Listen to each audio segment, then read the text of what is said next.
The moment the security guard smirked and blocked his path inside the most expensive boutique in Chicago. No one inside could have guessed that within 40 minutes the entire management team would be standing in a straight line trembling, while the owner of the billion-dollar empire publicly apologized to the poor single father. They had mocked, and what none of them knew was that the quiet man, they laughed at once, built the very financial foundation that kept their glittering chandeliers shining. It was a bitter evening in downtown Chicago when Mason Hayes stepped onto the polished steps of Beaumont Luxury House, a flagship store known for handcrafted Italian suits, diamond cufflinks, and watches that cost more than a suburban home. Mason wore a faded denim jacket, carefully washed but permanently worn at the collar. His boots carried dust from construction sites, and his hands were rough from months of manual labor. Beside him stood his 8-year-old daughter, Ava Hayes, her curly hair tied neatly with a ribbon and her eyes fixed on a navy blue boy's blazer displayed in the window. The blazer was part of a limited edition youth collection. Inspired by classic presidential fashion, Ava had a school ceremony in 2 days, where students were asked to dress as someone they admired, and she had chosen her father, saying he was the strongest man she knew.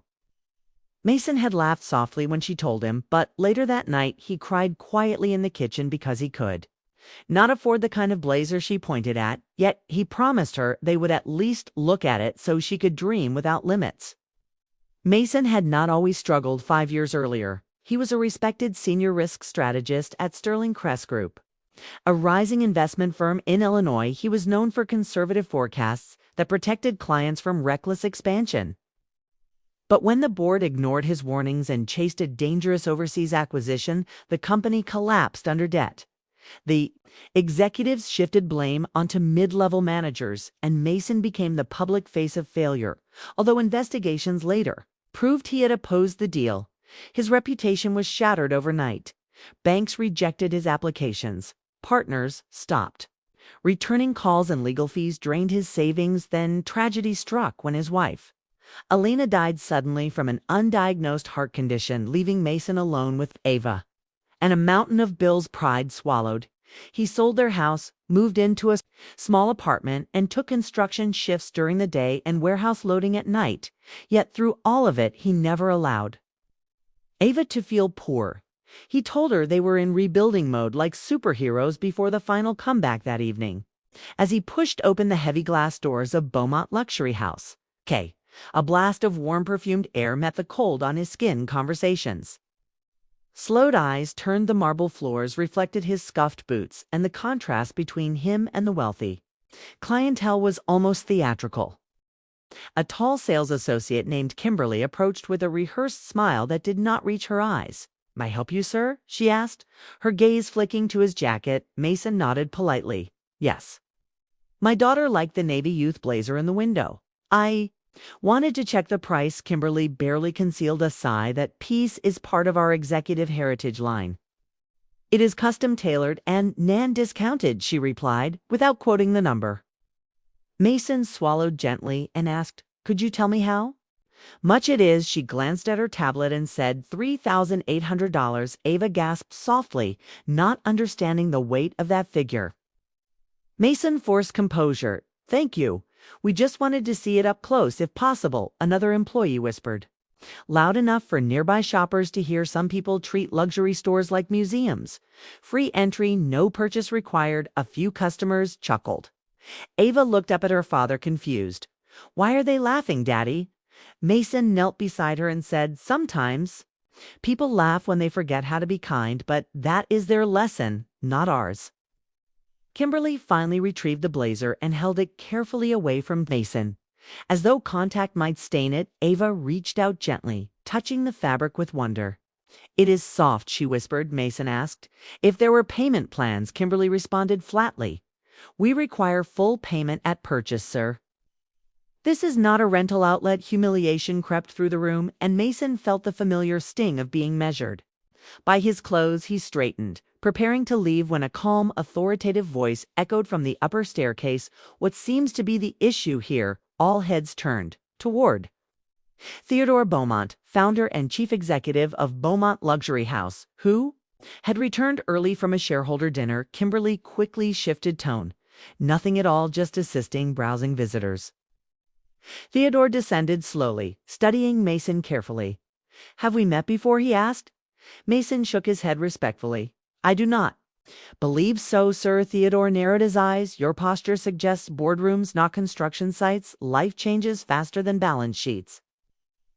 Mason replied quietly. Theodore gestured toward a private seating area, and once seated, he asked your name. Mason Hayes. Theodore repeated it slowly, then his expression changed.